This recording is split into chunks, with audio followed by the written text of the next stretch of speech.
Hi there, we want to do a quick walkthrough of how to get your online bookstore orders in. If you are on cctech.edu on our homepage, you have two ways of getting to the bookstore. One is to scroll all the way down to the bottom in this blue bar, and you'll see a link that says bookstore. The other way is to navigate through the bars here at the top, and if you go to resources and click on bookstore, that's going to take you to the bookstore's website. Now, one of the most commonly asked questions is actually accessing the bookstore to be able to make a purchase. So this is not tied to your MyCCTC information. You do have to log in and create a separate account to be able to log in and purchase through the bookstore. So this is not necessarily your MyCCTC information unless you necessarily set it up that way. So if you want to use your student email address and the same password, then that's a decision that you can make. But otherwise, you would need to set up an account with a personal email address or whatever you would prefer, whatever is the best way to get a hold of you. So if you have not done this process yet, the first thing that you're going to want to do is click on register here. And that's going to give you some choices. So create profile for browsing and shopping, create profile for course materials. You're going to do the create profile for browsing and shopping. And this is just a traditional form. It's going to ask you to put in your email address, which will be your username, and to set up a password. You'll have a security question and answer to set up, a billing address and a shipping address, as well as your student information.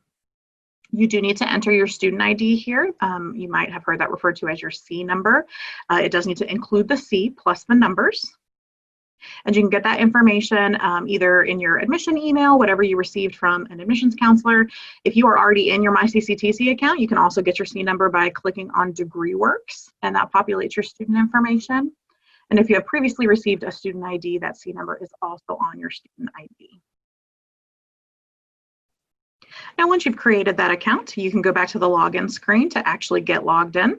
So you'll put in, again, it's the full email address as your username and your password, and click log in. And then it's going to give you a couple of options here. Update your profile if something changes with an address, something that you need to get updated, your address book, tracking orders that you've already placed, activate and access ebooks, buyback alerts for at the end of the semester and doing buybacks, and then log out for security purposes. We are going to click first on this COVID-19 curbside pickup and address any COVID-19 questions. Certainly that has caused a huge uptick in online bookstore orders because the campus is not open to students right now. So there is curbside pickup available in Sumter and Kershaw County for your bookstore orders. So you can pay to have them shipped to you if you wish, if you're not comfortable coming up to the campus, if transportation then is an issue. You can still absolutely have those books shipped to you if you are comfortable paying for its shipping. However, if it is convenient for you to come into either Sumter or Kershaw Monday through Friday, 8:30 a.m. to 4 p.m., then you will be able to pick up your textbooks at through curbside pickup. You can read through the details there of how exactly they are coordinating that. And let's go back over to textbooks and actually look at making a purchase. At this time, the only semester that's available is the summer. However, if there was more than one semester open, more than one semester could potentially populate here. But for right now, summer is the only term that's open for textbook sales right now. Just like with your registration, you are going to pick the department of your class to find the textbook that you need. So if you are, general education, maybe you're in an Associate of Arts degree, there's not necessarily going to be an Associate of Arts category here. You're going to have to look at the category of the actual class that you're taking. So let's say art appreciation as an example. So art went here. And then here it's going to give you the options for different courses and sections. So if we had more than one art class, there would be multiple choices here. And if there were multiple sections, then those would list here as well. Let's look at a different one that might have some more options. Let's try CPT. So here you can see there's a 101, there's a 102. The reason that these say all instead of listing out specific sections is that all of those sections are using the same materials. So you don't have to narrow it down by section. So let's try CPT 101. And from there, if you're registered for more than one class, you can add all of your classes here so that you can go ahead and browse through the materials for all of your classes at one time. So let's add that Art 101 back. Whenever you're done, just don't make any selections. Whenever that next bar comes up, just leave it alone, and then you'll be able to do view materials. And then it's going to populate for you what the items are that you need for your classes. So here's your Art 101 class. You can see here your course name. And then here's your CPT 101 class. So this is inclusive access. This is a software material. And it'll tell you that here the cost of your required access code has already been added to the tuition of the course. And for that reason, there's no price listed here.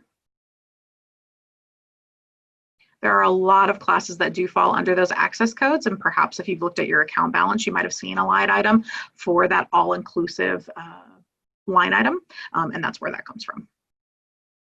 And then there is an option here for a hard copy of a textbook. So sometimes you will see these combinations. So this is the inclusive access. This is included in your bill with your tuition and fees. However, if you really want a physical copy of the book, then you'll see that this is listed as optional. Some people just prefer to be able to flip through a book, maybe, you know, do highlighting, take notes in your books, however you learn best. So I'm going to add this new book to my cart. Then I'm going to come down here and I'm going to add this used book to my cart. So I'm going to come back up here and do add to cart. And then I'm going to do the used one down here, add to cart.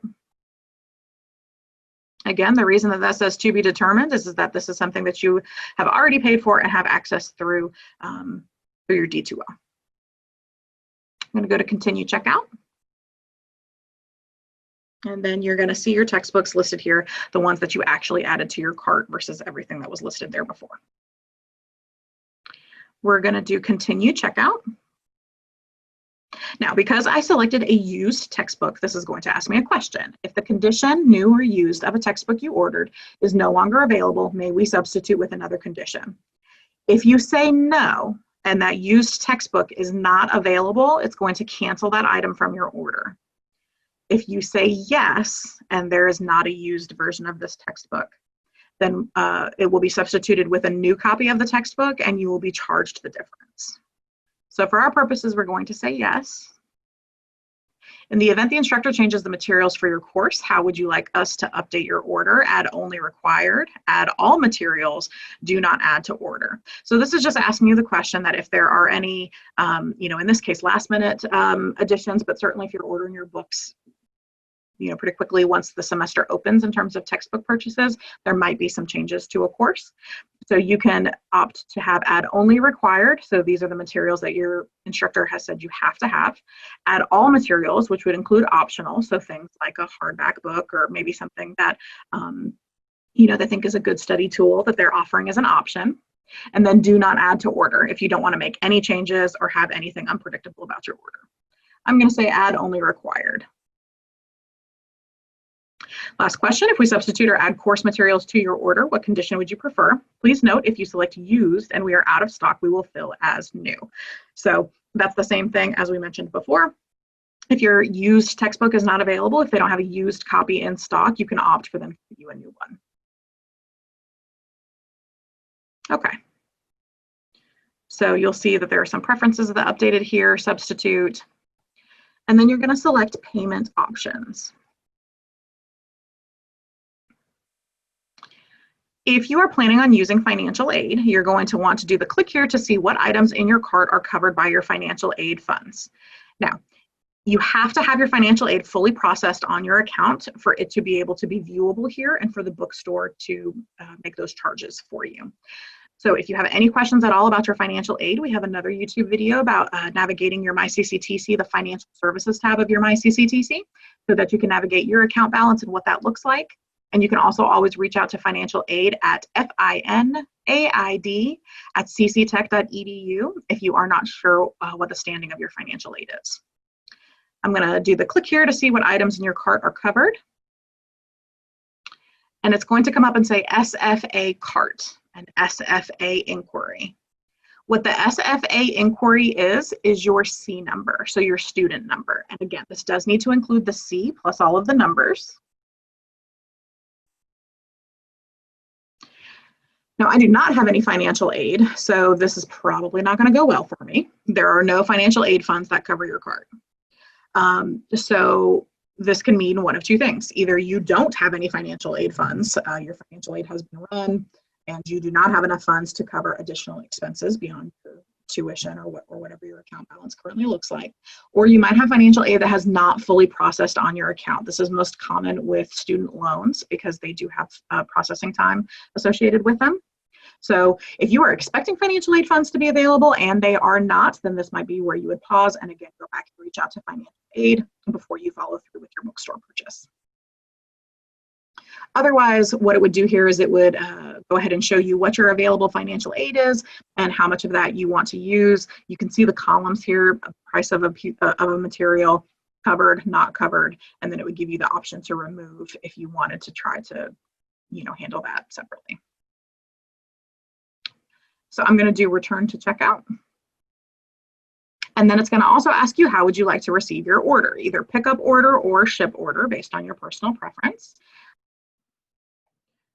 So here your billing address is going to display. It's going to review for you your cost of materials. And it does say here again that these are estimates, because if you indicated anything that might be a potential substitution or anything like that, that amount could change. I'm going to select continue here to move forward. For choosing pickup method, it's going to give you a choice to either pick up at the Sumter campus or at the Kershaw County campus. And it gives you some instructions here. So building M100, 8:30 to 4 p.m. Monday through Friday. I'm going to click continue. And one thing that I will bring to your attention while you are going through this checkout process, if you have any questions, you can see the bookstore phone number here. And you can also email the bookstore. At this time, just because of high call volumes, email might be preferred just to be able to get a quicker answer. It's easier to multitask with email than with the phone number, so you might want to opt to email instead rather than call. So what it's going to do is it's going to walk you through some information here. So it's wanting you to choose your payment option. I'm going to switch over to financial aid first. Now, again, I already know that I don't have financial aid available, so I wouldn't choose this. But if you had already gone through that earlier process of seeing what is covered and understanding how your financial aid could apply to your purchase, then at this point you could finish that and finalize that part of your purchase. So here for account number, you would again put your C number, starting with the C and all the numbers. And you're going to check this checkbox to agree to use my financial aid funds to cover the cost of this order. If you do not check this box, they will not charge your financial aid. So you have to check that box. And you can see here there's another option if you didn't click on that option before, but you can again click here to see what is covered by your financial aid funds if you weren't sure. It then requires you to put a backup payment method. The reason for this is that just in case something happens with your financial aid funds, or maybe one of those substitutions is going to put you over what is available within your financial aid, the system is going to require you to put a backup payment method. But you can see this word of warning here that the backup payment method is only used when the order total is not completely covered by your financial aid funds, as long as you have put in your financial aid information here and you have those funds available. So you can finish putting in this information. If you don't have any financial aid available to you, you can skip the financial aid part, the credit card, and it's going to make most of those questions go away. And you would just proceed to check out as normal.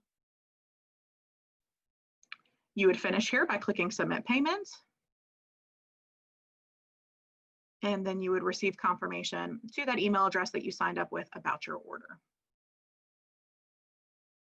Again, if you have any questions at all about your bookstore purchase, there's that phone number here, 774-3342, takes you to the bookstore.